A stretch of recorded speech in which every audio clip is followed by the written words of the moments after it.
أشهد أن لا إله إلا الله وحده لا شريك له وأشهد أن محمدا عبده ورسوله لا نبي بعده أما بعد. Kaum muslimin, kaum muslimat rahimakumullah, puji dan syukur kehadirat Allah Subhanahu wa taala yang masih memberikan kepada kita nikmat iman serta Islam.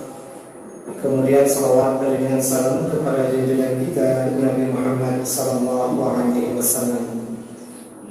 Kaum muslimin, kaum muslimat, hadirin dan hadirat rahimakumullah. Dalam surat Az-Zumar, surat yang ke-39, ayat yang ke-9, Allah Subhanahu wa taala berfirman, A'udzu billahi minasyaitonir rajim. Bismillahirrahmanirrahim. Qul hal yastawi allazina ya'lamuna wal ladzina la ya'lamun innama yatadzakkaru ulul albab. Shadaqallahul azim. Katakanlah, apakah sama orang yang mengetahui dengan orang yang tidak mengetahui? Sesungguhnya hanya orang-orang yang berakal yang bisa mendapatkan peringatan, bisa mengambil pelajaran dari Al-Quran, dari hadis Nabi. Ketika dia baca ayat atau hadis, dia bisa mendapatkan pelajaran, dia mendapatkan peringatan untuk melakukan amalan tertentu, dan dia juga dapat peringatan untuk menjauhi amalan-amalan tertentu. Nah, itu disebut dengan ulul albab, yang sering diterjemahkan di dalam bahasa kita orang-orang yang berakal.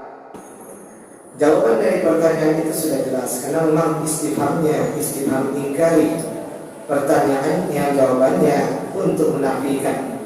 Sama orang yang tahu dengan yang tidak tahu tidak sama. Antara orang yang paham dengan yang tidak paham tidak sama. Bahkan sesama orang yang tahu pun nanti kualitas amalannya juga tidak akan sama. Sesama orang yang paham pun ada yang pahamnya dalam, ada yang dangkal, itu juga tidak akan sama. Walaupun dilihat secara lahir sama-sama datang ke masjid malam hari salat tarawih, sama-sama berdiri di saf yang sama, sama-sama ikut membaca Al-Quran dalam majlis tadarus, secara zahir, secara lahir sama, tetapi ternyata tidak sama berdasarkan ilmu yang mereka kuasai. Yang jelas, Allah mengangkat beberapa derajat orang-orang yang beriman dan berilmu, diangkat oleh Allah dibanding orang beriman yang lainnya. Dan orang-orang yang beriman serta berilmu diangkat di antara mereka orang-orang yang mengamalkan ilmu yang mereka kuasai. Dan di antara orang yang beriman, kemudian dia berilmu, kemudian dia beramal, ada lagi yang lebih tinggi di antara mereka, yaitu orang-orang yang mengajarkan ilmu yang mereka amalkan tersebut. Nah, itu sudah dicontohkan secara sempurna oleh Rasulullah SAW, dan beliau adalah suri tauladan kita di dalam menjalankan ibadah kepada Allah Subhanahu wa taala. Kaum muslimin, kaum muslimat rahimakumullah, kita bawakan kepada contoh antara orang yang tidak tahu dengan orang yang tahu, yang berilmu dengan yang tidak berilmu, yang dalam pemahamannya dengan yang dangkal pemahamannya. Sekalipun secara kasat mata ibadahnya berbentuk sama, tetapi nilainya bisa jauh berbeda disebabkan tingkat pemahaman dan penguasaan terhadap ibadah yang dia kerjakan. Ada istilah yang sering kita dengar di bulan Ramadan dan sangat langka kita dengar di luar bulan Ramadan, yaitu istilah tadarus. Tadarus ini memang sudah menjadi semacam amalan yang dirutinkan di bulan Ramadan. Amalan yang bisa disebut sudah menjadi kebiasaan di bulan Ramadan, bahkan dia sudah menjadi salah satu dari syiar bulan Ramadan. Jadi kalau tidak terdengar ada orang tadarus, justru orang bertanya apakah sekarang Ramadan atau tidak, atau dia merasa sekarang tidak terasa sekali Ramadannya, sekarang kurang terasa karena tidak ada tadarus gara-gara masalah tua dan lain sebagainya.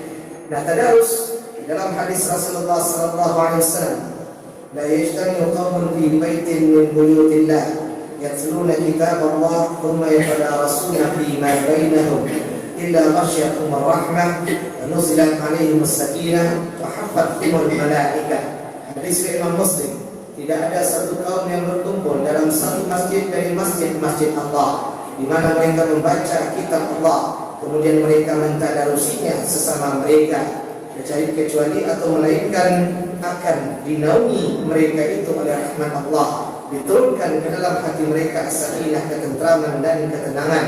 Kemudian para malaikat mengelilingi majlis mereka tersebut, dan Allah menyebut-nyebut nama mereka di hadapan para malaikat yang membanggakan kita yang berkumpul dalam masjid untuk membaca Al-Quran dan mentadarusinya. Dalam hadis tersebut tidak dibatasi kalau itu dilakukan di bulan Ramadan. Yang jelas kalau dia berkumpul di salah satu rumah Allah, dia membaca Al-Quran dan mempelajari baik tajwidnya maupun apa isi kandungan ayat tersebut dari segi fikih, kaidah bahasa, kemudian lainnya, maka mereka adalah orang-orang yang dirahmati, dinaungi oleh rahmat, kemudian diturunkan ketentraman, ketenangan ke dalam jiwa mereka, dan nama-nama mereka disebut dikenal di langit walaupun tidak mungkin tidak dikenal di muka bumi. Tidak dibatasi bulan Ramadan apalagi selesai tarawih. Ada orang yang melakukan i'tikaf, dibuatlah oleh pembina i'tikafnya acara atau program supaya maksimal ibadah kita di bulan Ramadan.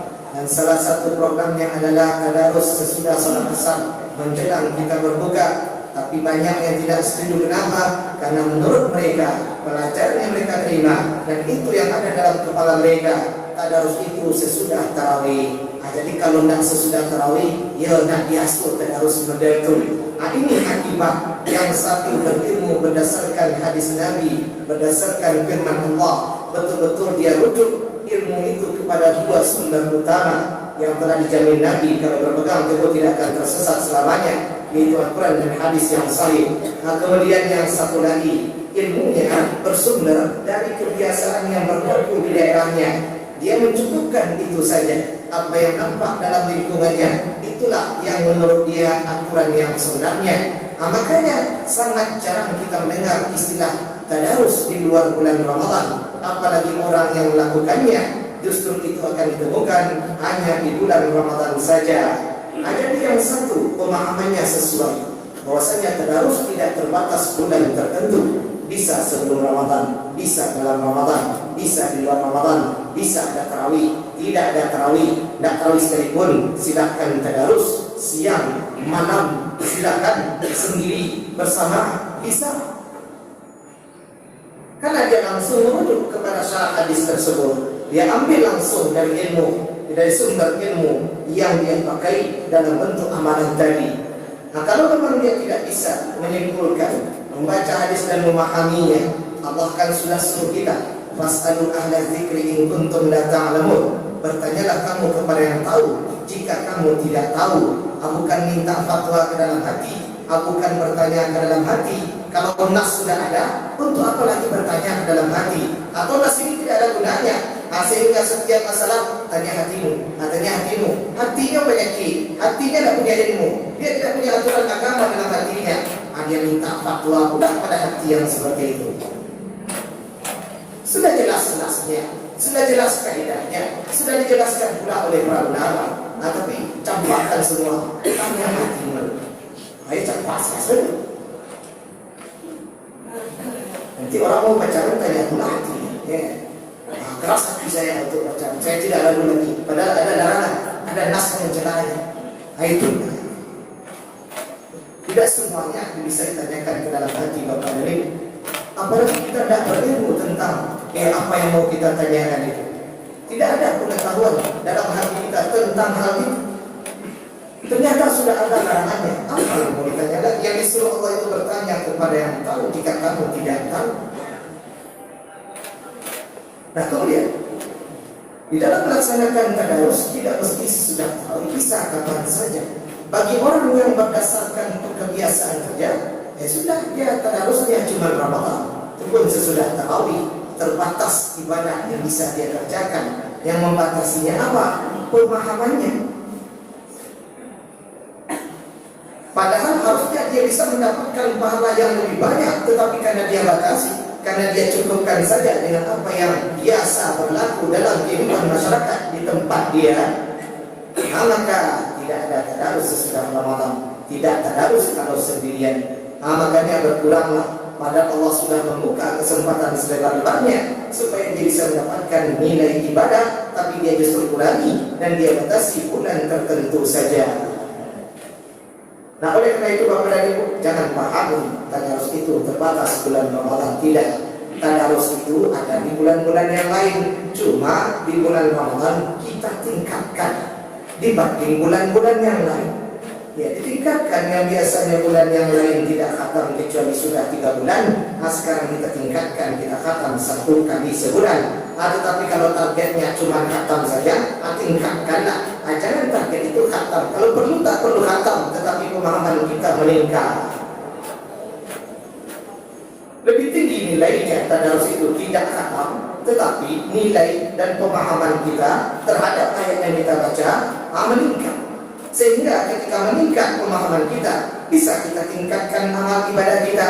Karena kalau kita ingin melakukan satu ibadah, kita dituntut untuk berilmu terlebih dahulu. Nah, kalau amalan itu sudah kita kerjakan, lalu dikatakan tingkatkan amalanmu. Bagaimana caranya? Dengan meningkatkan pemahaman kita terhadap amalan tersebut. Makin paham dia, makin tahu dia seluruhnya sampai detail-detailnya, makin terbuka ibadah yang lain atau pintu pahala yang lain untuk dia dapatkan.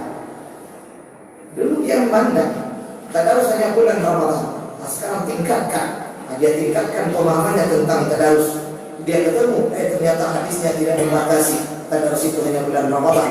Akhirnya di luar Ramadan pun dia bisa tadarus. Meningkatlah tadarusnya dari tahun sebelumnya.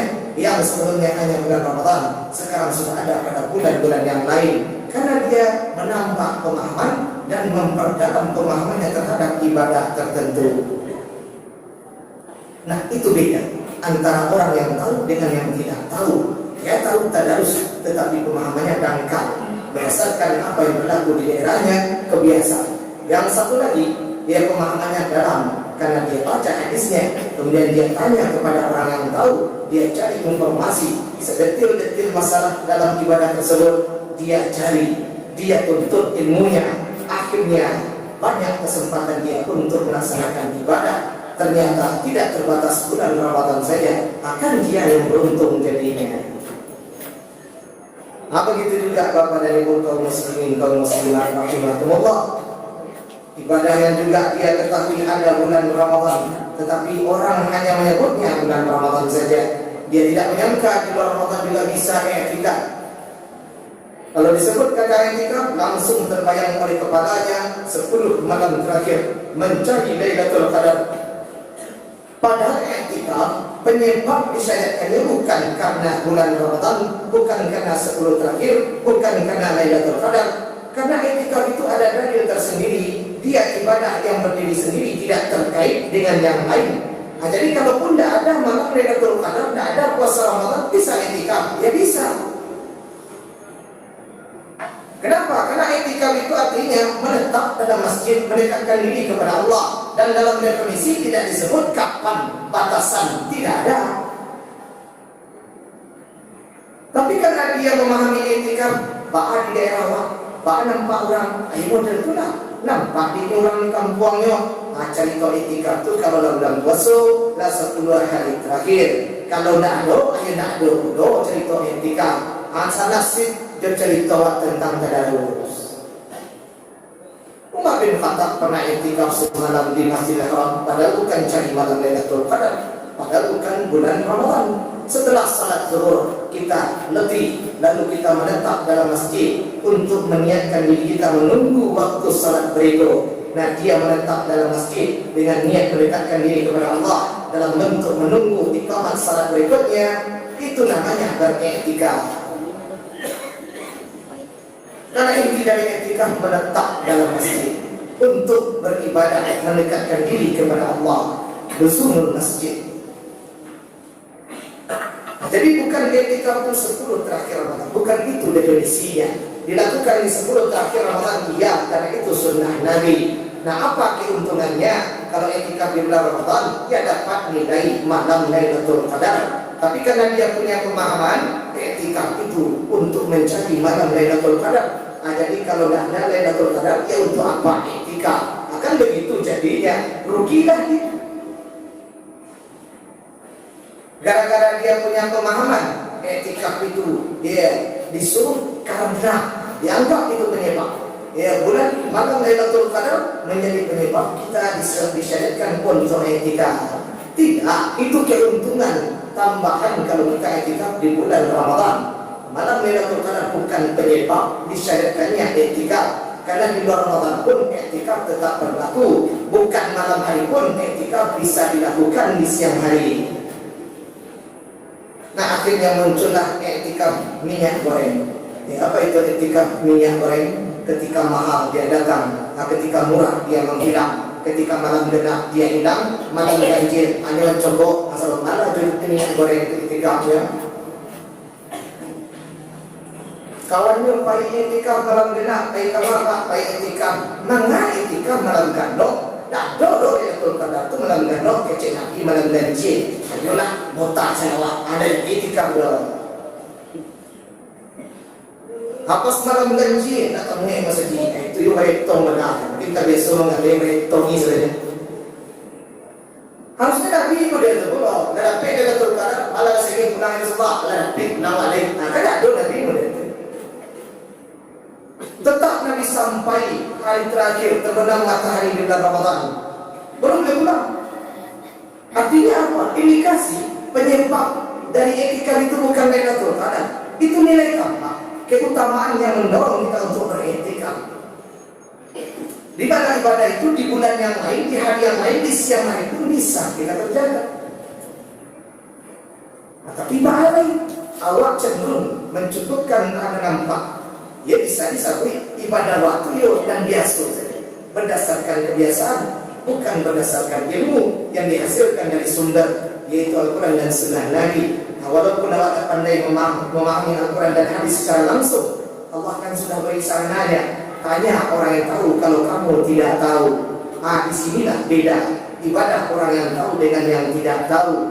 Walaupun mereka nanti sama-sama etika, walaupun mereka nanti sama-sama membaca Al-Quran, tetapi yang satu dalam pemahamannya, maka berkualitaslah ibadahnya. Yang satu dangkal pemahamannya, maka kurang berkualitaslah ibadahnya. Berhentilah kita punya prinsip ibadah. Wa asalina rasul ada. Wa asali sa'latu aijan. Manya sabi ko pas menjadi sergo tu. Kung iyo masuk sergo logo. Iko na napegawa.